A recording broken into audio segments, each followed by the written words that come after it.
Attention, patrons. The park is now closed. Please make your way to the car park at your earliest convenience. Employees, prepare the park for shutdown. Callum was born the day this place opened. This is his favorite place in the world.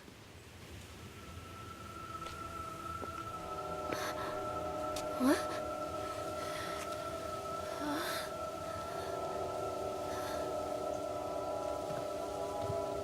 Hey, Lorraine.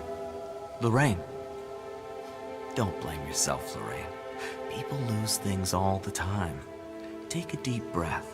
Think about the last place you saw your son's teddy bear. Hey, stop! I think your boy just ran into the park. I'll unlock the gates for you.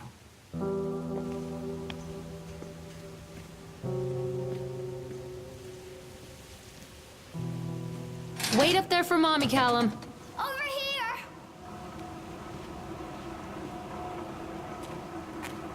Callum, I told you to wait in the car. This There's way, something Mommy. special about the entrance to an amusement park.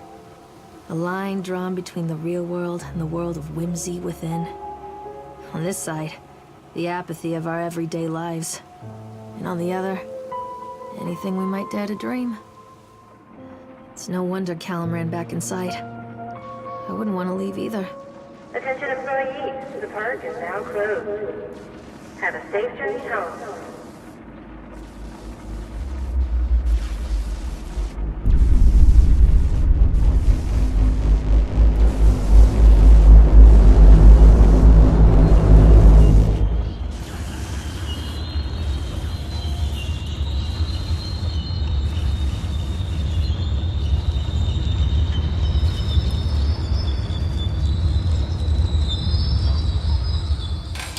Oh God. The park. What happened here?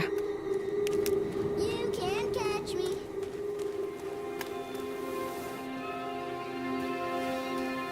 Callum, come back here right now!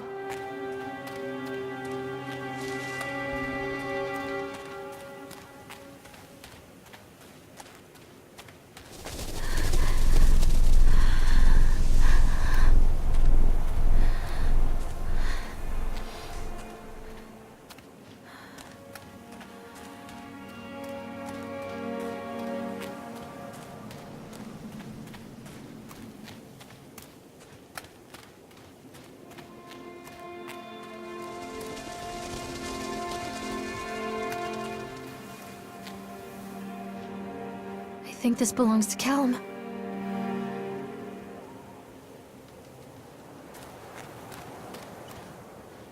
Chad the Chipmunk, huh? Just a drunk guy in a suit.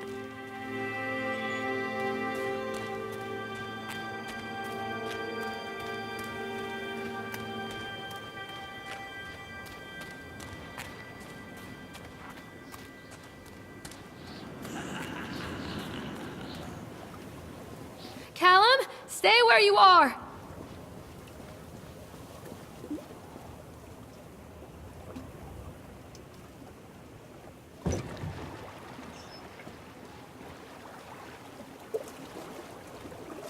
Come on, Mommy.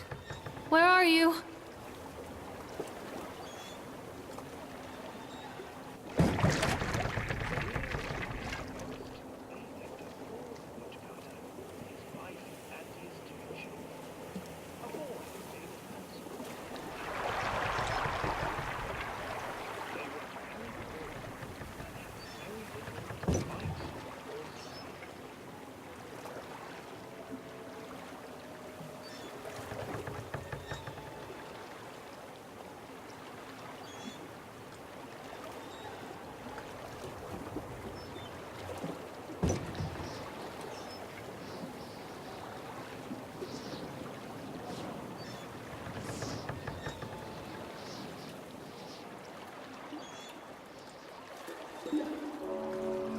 Near a great forest, there lived a poor woodcutter, his wife and his 2 children.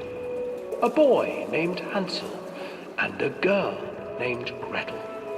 They were very poor and had very little to bite or sup.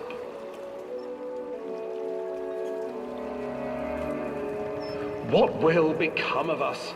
the woodcutter asked his wife one night. "I tell you what, husband, we will take the children into the thickest part of the forest tomorrow and abandon them there." "No, my wife, I cannot do that," said the man. "Then we will all four starve, you fool."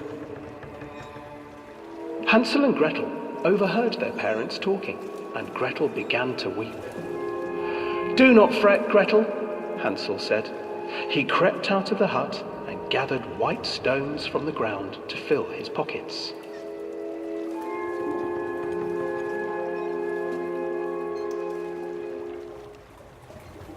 The next morning, the woodcutter leads the children into the forest. Before they leave, their mother gives them a slice of bread and warns them that they will get no more food that day. Clever Hansel leaves a trail of white stones behind them as they pass into the woods. When their father leaves them, the children wait a while, then follow the trail back to their parents' house. After receiving a thorough scolding from their parents for getting lost in the woods, the children are sent to bed without any supper. Hansel tried to sneak out and collect more white stones, but found that the door was locked. "Tomorrow I will take them into the woods myself," the wife told the woodcutter. In the morning, their mother gave them a slice of bread and led them deep into the forest once again.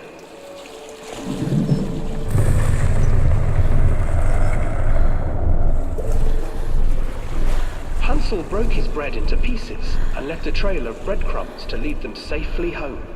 But hungry-eyed birds snatched up the breadcrumbs and his trail was destroyed. Abandoned by their parents and unable to find the trail home, the children wandered in the forest for 3 days.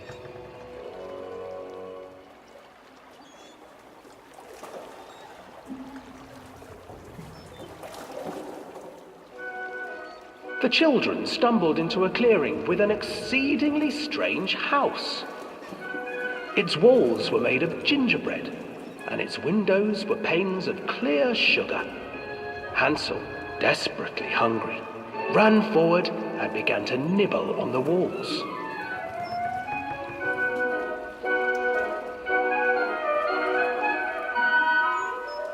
"Nibble, nibble, little mouse. Who is nibbling at my house?" An old woman emerged from the house, sniffing the air and peering around with cloudy eyes. "Oh, you dear children, who brought you here? Just come in and stay with me. No harm will come to you." But Hansel and Gretel stayed back, for the old woman reminded them of their cruel mother. "Come, children, don't be afraid. I have something for you." The old woman offered them 2 enormous lollipops. The children took them and began to eat. "You see, nothing to fear here. Come inside," the old woman urged, and the children, still licking their sweets, followed.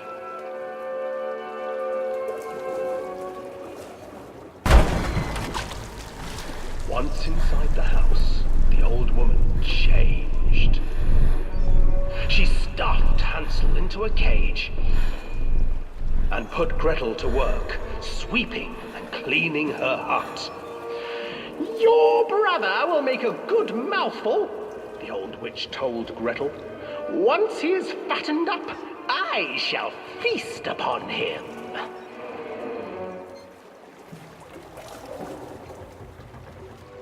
Time passed, and poor Hansel refused to eat, fearing the day that the witch would eat him. The witch, for her part, grew impatient. "Today I will cook and eat your brother, Gretel. Climb inside and light the oven." But Gretel pretended not to understand. I do not know how. Where is the opening?" "Fool," the old witch said. The opening is here! And she moved to show Gretel. Seizing her courage, brave Gretel gave the witch a shove, and the old crone tumbled forward into the oven. Gretel slid a large iron bolt over the door to the oven. Gretel freed her brother Hansel, and together they lit a fire beneath the oven. And though she screamed and begged, the children sat by the oven until her screams had stilled, and the witch was cooked. And then, because even children can't survive on sweets, they divided up the body of the old witch and ate her.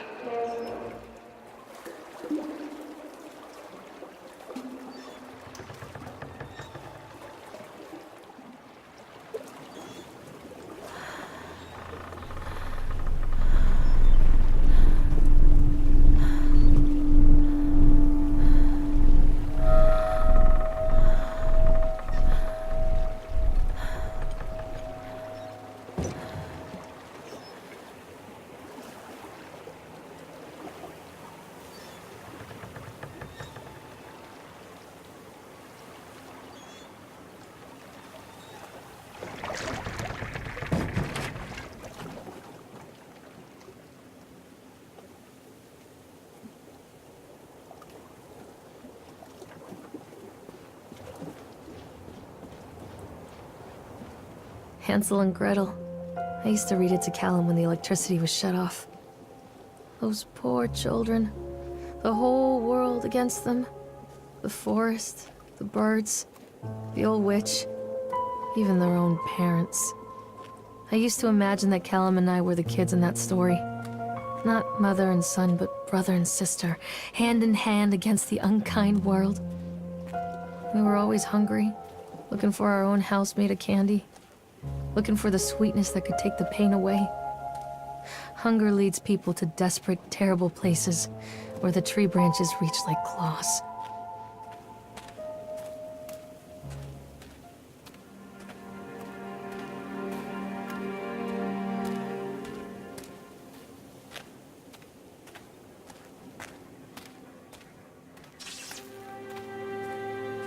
Another accident. This place.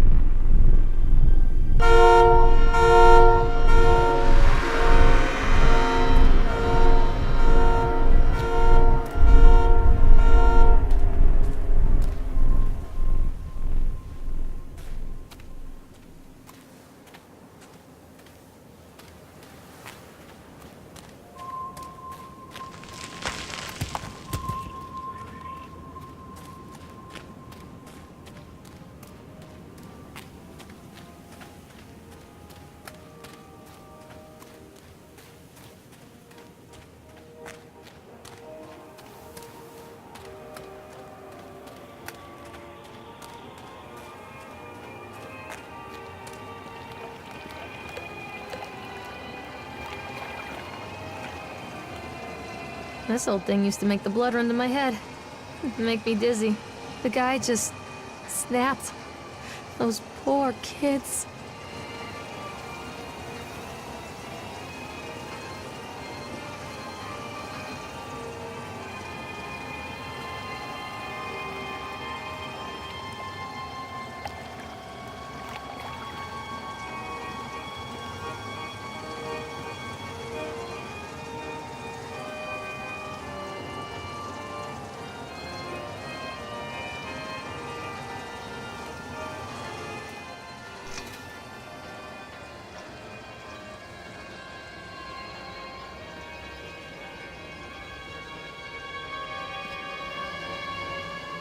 I can't get on while it's moving.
Treachery hides in thoughts.